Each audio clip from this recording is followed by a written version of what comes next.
Welcome, Middlers, to the Medium in the Middle podcast. My name is Stephanie, and I take you on a journey of self-discovery and spiritual exploration. I am a Reiki master teacher, a spiritual and business mentor, and of course, a psychic medium. And I am here to share my story and help you tap into your extraordinary abilities. Join me every Wednesday as we dive into the realms of intuition, energy healing, and all things mystical. Whether you're a seasoned spiritual seeker or just dipping your toes into the magical waters, this podcast is your go-to source for inspiration, guidance, and a whole lot of lessons and laughter along the way. Let's get started.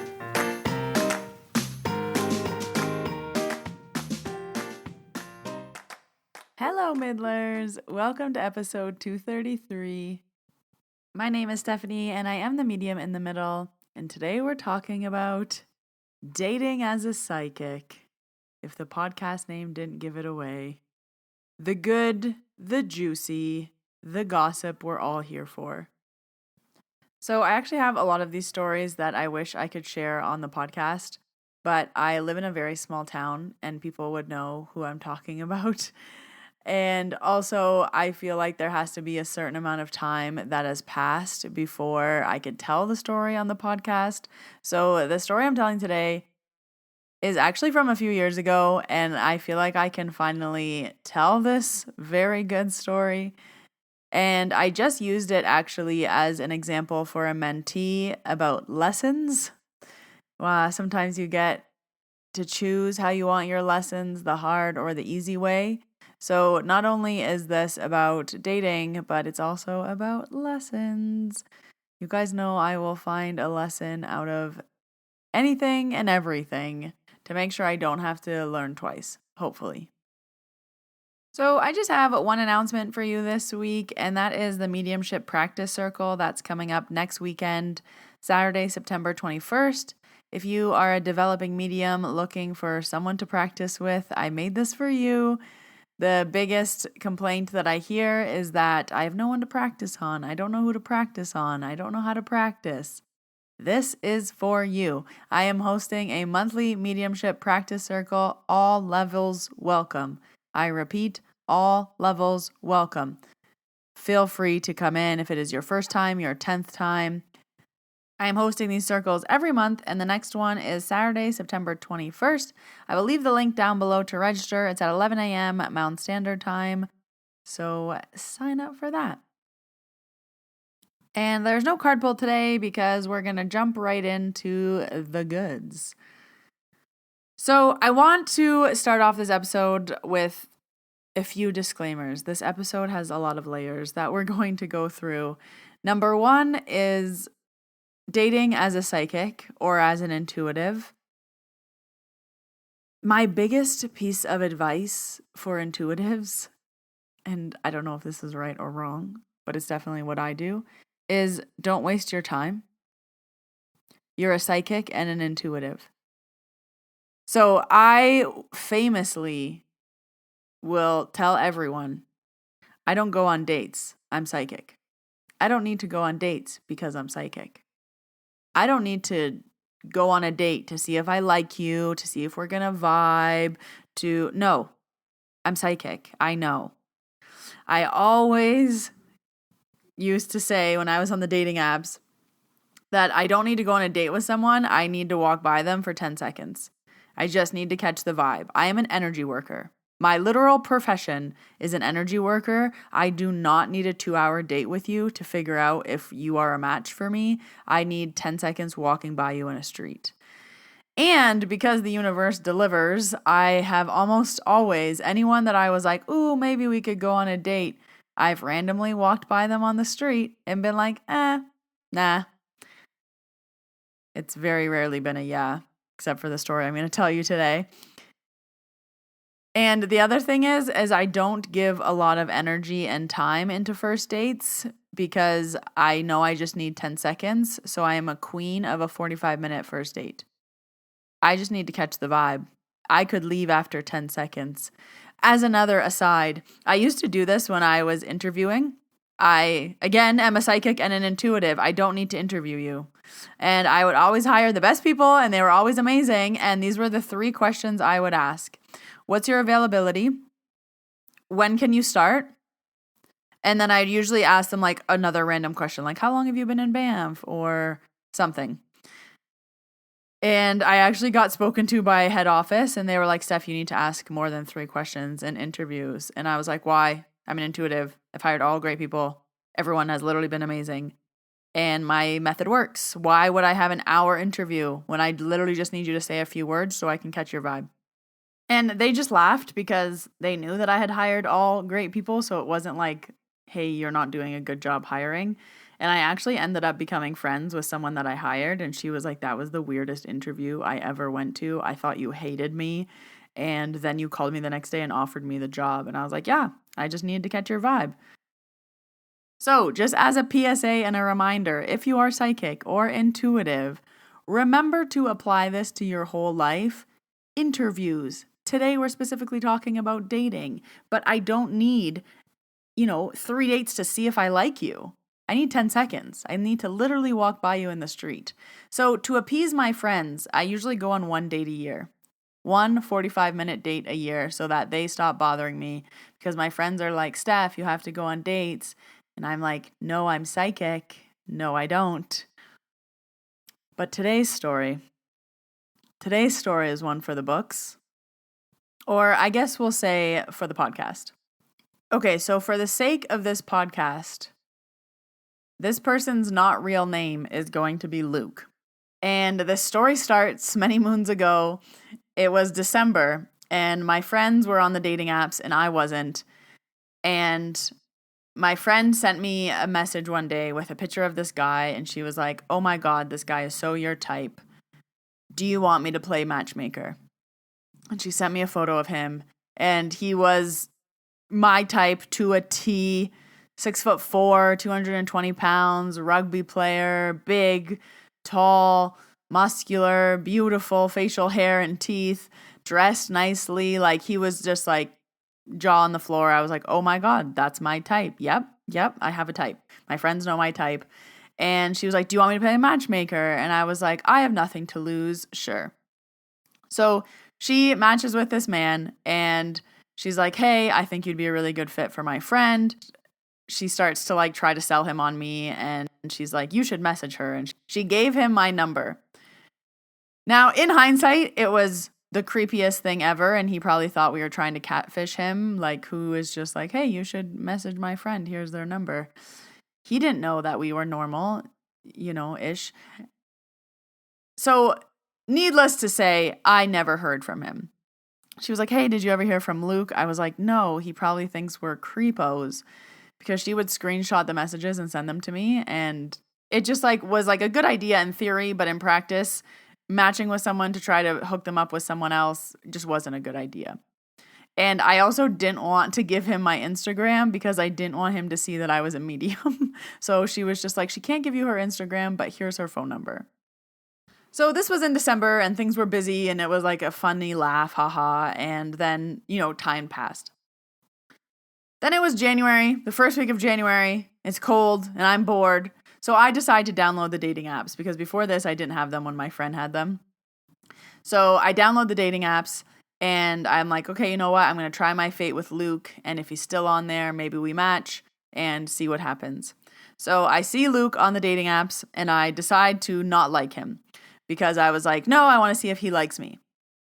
And then I wait a few days, and he doesn't like me. So then I'm like, you know what? I'm going to take matters into my own hands. I'm going to press the button where it refreshes all your likes. So all the people you said no to, you get to like redecide on them. So I'm like, I'm going to refresh my likes, and I'm going to find them again, and I'm going to tick yes. So I refresh my likes, and who's the first profile to come up? Luke. And I was like, oh, okay, universe, I see you. So I sent him a like, and he liked me back, and then we started chatting. So because I had this conversation with my friend before, I had a bunch of information about him. So the screenshots that she sent me, he was like coming to Banff on this day. His birthday was on this day. He was going to blah, blah, blah. Like she just like had all this information in the screenshots. So I decided to see if he knew it was me. Saying the story back, a lot of this sounds really creepy, but I promise you it's a good story. So my first message to him is, "Happy birthday, Luke." And he writes me back and he was like, "Hey, thank you. How do you know it's my birthday? Did my age change? Does it say it's my birthday on here?" And I like made a few jokes. And then also I knew that he just got to Banff like 2 or 3 days before. So then my like follow-up question was like, "So like you just got to Banff on Monday. How do you like it so far?" And I did a few things like this where I was using the information from the screenshots, just trying to be creepy. And he was like, "Are you in my room with me? Like, what the hell is going on?" And it took him a little while to realize. And he's like, "Oh, I get it. Like, you're Steph from the friend that was trying to hook me up." And I was like, "Yeah, we realized that was like a really bad idea afterwards. But like, here I am." So we were chatting and bantering. And it was like really good banter for like a week. This is where the story gets good. So it's Thursday, and he messages me that he got hurt snowboarding on the hill. And up until this point, we had only been talking in like jokes, so I hadn't learned anything about him. And I told my friend, let's call her Mary, matchmaker Mary. So I told my matchmaker friend Mary, I was like, "Oh, he got hurt on the hill today." And she was like, "Oh, I wonder if he's staying in a hotel because he's on that snowboarding school and blah, blah, blah, blah, blah." And just like lights started to go off in my head. I was like, "What do you mean he's staying at a hotel?" She's like, "Yeah, he's here with the snowboarding school. Like, haven't you guys talked about anything?" And I was like, "Well, no, we've just been like bantering back and forth. I haven't gotten any information out of him." And I was like, "Oh my gosh." So one of my best friends works for a snowboarding school in Banff. So I messaged her and I said, "Hey, did you have anyone get hurt on the hill today?" She said, "Yeah." I said, "Did it happen to be a male?" She was like, "Yeah." I was like, "Did it happen to be this guy named Luke?" She was like, "Yeah." I was like, "Call me immediately." So she calls me, I tell her this whole story, and she's like, "Oh yeah, he got here on Monday. Like, I don't really know him. But yeah, he got hurt today, blah, blah, blah." And I was like, small world, because Mary, matchmaker Mary, has been trying to hook us up, and he's in your snowboarding school. Like, small world after all. So I was like, I just need to, again, walk by this guy to know if, like, I should go on a date with him or not, because I didn't want to use my one date a year in January just in case. So then me and my friend who works at the snowboarding school, we decide to go and meet for a coffee on Saturday morning. So we're supposed to meet for a coffee at 10, and then 10:15, and then 10:30, and then 10:45 we decide to go for breakfast. So we go for breakfast at 10:45, and we sit down, and I'm telling her this story about how matchmaker Mary messaged this guy back in December, and then I matched with him on the apps, and then we've been bantering, and now he goes to her school, and what does she know about him, and ba. And she would tell me, whatever she knew about him. And we're sitting at breakfast, and just, the universe, flick of the wrist, who walks by outside the window? Luke. So my friend who I'm sitting with, she's like, "Oh, there he is."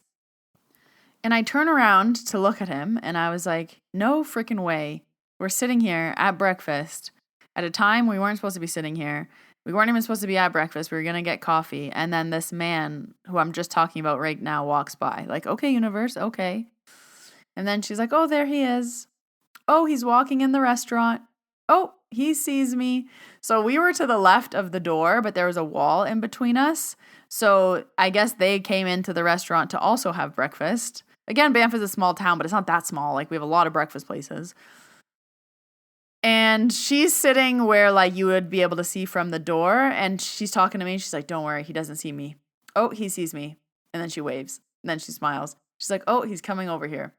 So he like leans over to the table and he's like, "Hey, I just have a question because I hurt myself and I don't know what to do and I have my board and I have to He's like asking a few logistic questions, and I'm just sitting there drinking my coffee staring at this man.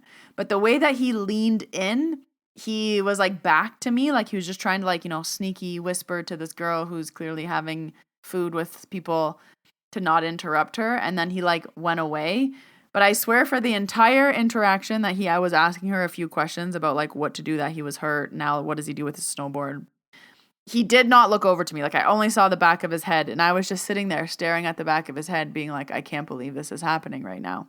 And then he leaves and they go and they get sat on the other side of the restaurant, and she turns back to me and she's laughing. She's like, he didn't even see you, did he? And I was like, literally no. I was like, the way that he like leaned into the table, asked a few questions, the wall was there, I was in the corner, like he literally did not even see me. And we're laughing and she's like, what are you going to do? She's like, you have to go home and message him and say that you saw him at breakfast. And I was like, honestly, at this point, I've said so many creepy things to this man. The last thing I should do is go home and be like, hey, how was breakfast? And I explained because of the whole thing with Mary and all the things that she told me about him. And then I said that information back to him. I really am pushing it on the like creepy information here. She's like, no, just message him. It's fine. He'll be cool with it, blah, blah, blah. So I'm like, oh, okay. So I go home and I like open up the app to message him to be like, hey, saw you at breakfast. Like, how was breakfast? And I should say, when he did the lean in, my like 10-second read was like, yes, yes, yes. Absolutely yes. Hell to the yes. I would actually go on a date with this person. So I get home. I open the app to go to message him. And he had messaged me and he said, that was you, wasn't it? And I was like, yeah. Like, what are the odds? He's like, how do you know your friend? And I was like, that's literally my best friend. He's like, oh, she's like the program coordinator for my program. I was like, oh yeah, I didn't even know you were in that program. Like, she's my best friend. Yeah. And then he was like, do you want to go for a drink tomorrow? And I was like, okay, because I had seen him. I did the 10-second test and I was like, yes, I absolutely want to go on a date with this beautiful English man who is tall and gorgeous and jacked and all of the things, and now hurt from his injury, but that's okay. So we plan to go for a drink the next night, Sunday night. So Sunday night, I go to dinner with the same friend to like get pumped out about it because I was like, I hate going on dates. And we go for dinner. We have a bottle of wine and a few cocktails to get me ready for this date. And I go on the date and I have an amazing time. He's funny. He's smart. He has a good job. He's in his 30s. He's English, so he's a little sassy, but has good sarcasm, but also is like very polite. He's gorgeous. And just like everything, he speaks Spanish. He was a Spanish teacher at a private school. And speaking Spanish for me is like plus 100 points. And he was a Spanish teacher, so he was speaking Spanish to me with his English accent. Anyways, I know you guys don't know me in the dating world, but I usually don't like anyone. So the fact that I actually liked this guy was already, and he had to get up early for a test the next day. So he's like, oh, I can't stay out late. So I was like, oh, like one drink, do you gotta go? Oh, no, I'll stay. Another drink, do you gotta go? No, I'll stay. Okay, do you want to go to another place? Yeah. Another drink? Oh, yeah, I'll stay. You gotta go? No, I'll stay. So it was a good vibe. We stayed out later than we should have. And then I came home and I sat in the shower and I grabbed my shower head like a little emo kid and I put the shower head on my head and I was just like, I can never see him again. Like, that was an amazing date, but it was a test and a lesson and I can never see him again. So let me break down the test and the lesson. So he was taking some time off from work to come here for snowboarding school. And he was like, maybe I could move here. I can kind of do whatever I want. Like, I might go back. I might stay. It was very up in the air.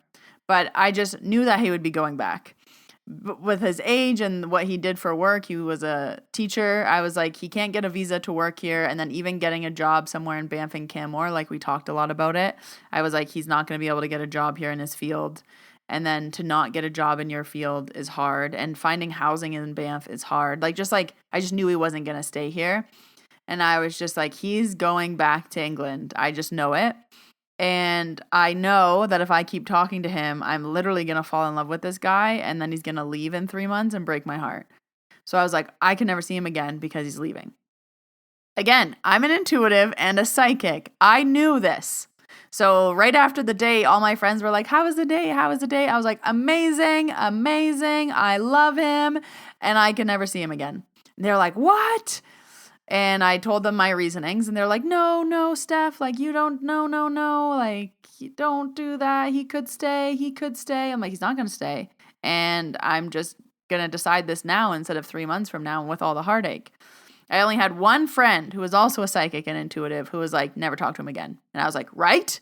She was like, yep, he's leaving. He's not staying here. You're not moving to England. Like we went through the whole bang, bang, bang. And I was like, yeah, I know. She's like, you can never talk to him again. She's like, and I was like, I know. She's like, this is a lesson. I was like, I know. And the lesson was there is good guys over 30 out there who can tick everything on your list. Like I think it was just the universe trying to give me that glimmer of hope, being like, people like this exist out in the world, Steph. Like, you'll be fine. You're going to meet someone.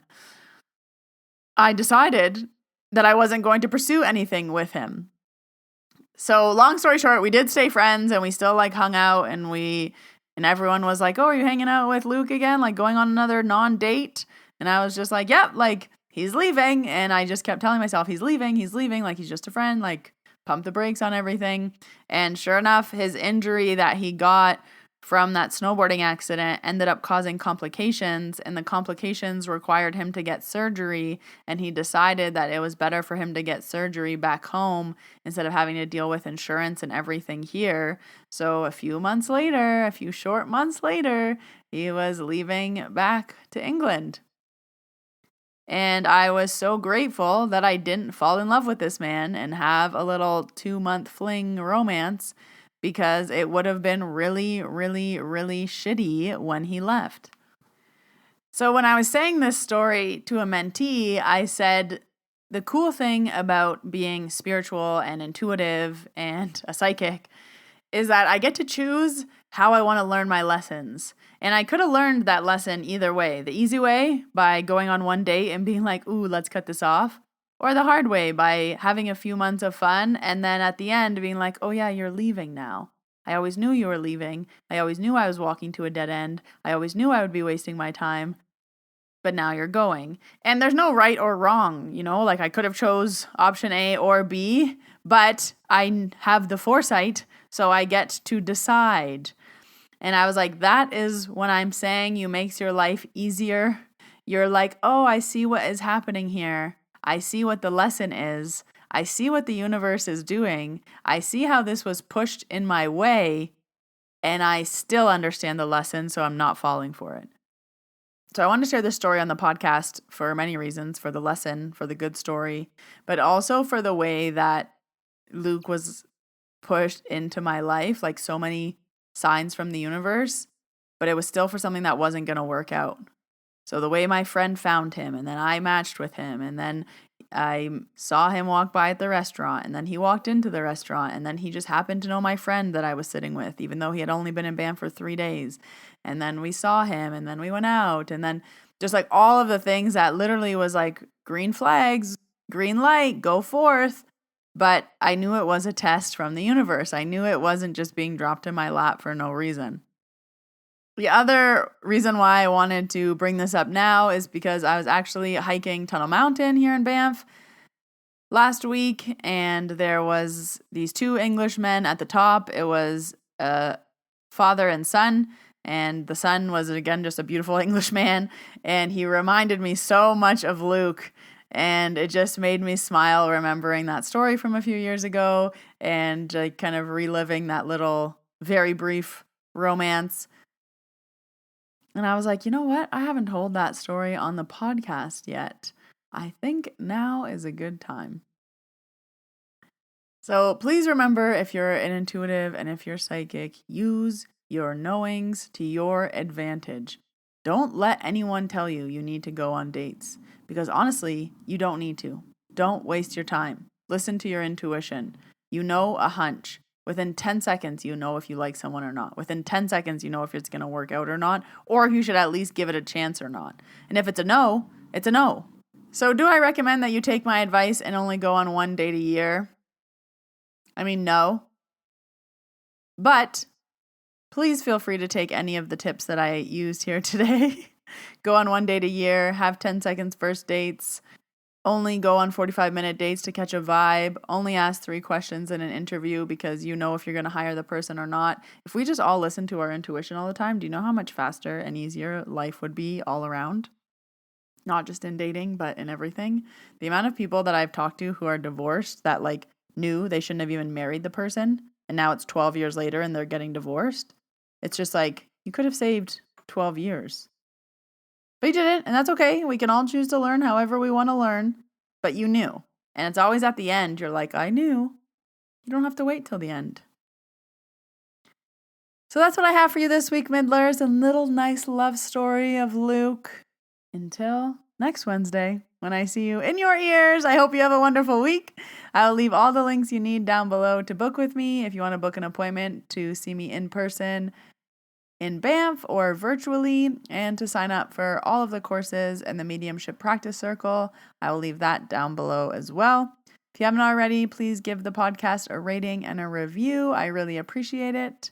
And press that subscribe button because I release new episodes every Wednesday. Bye!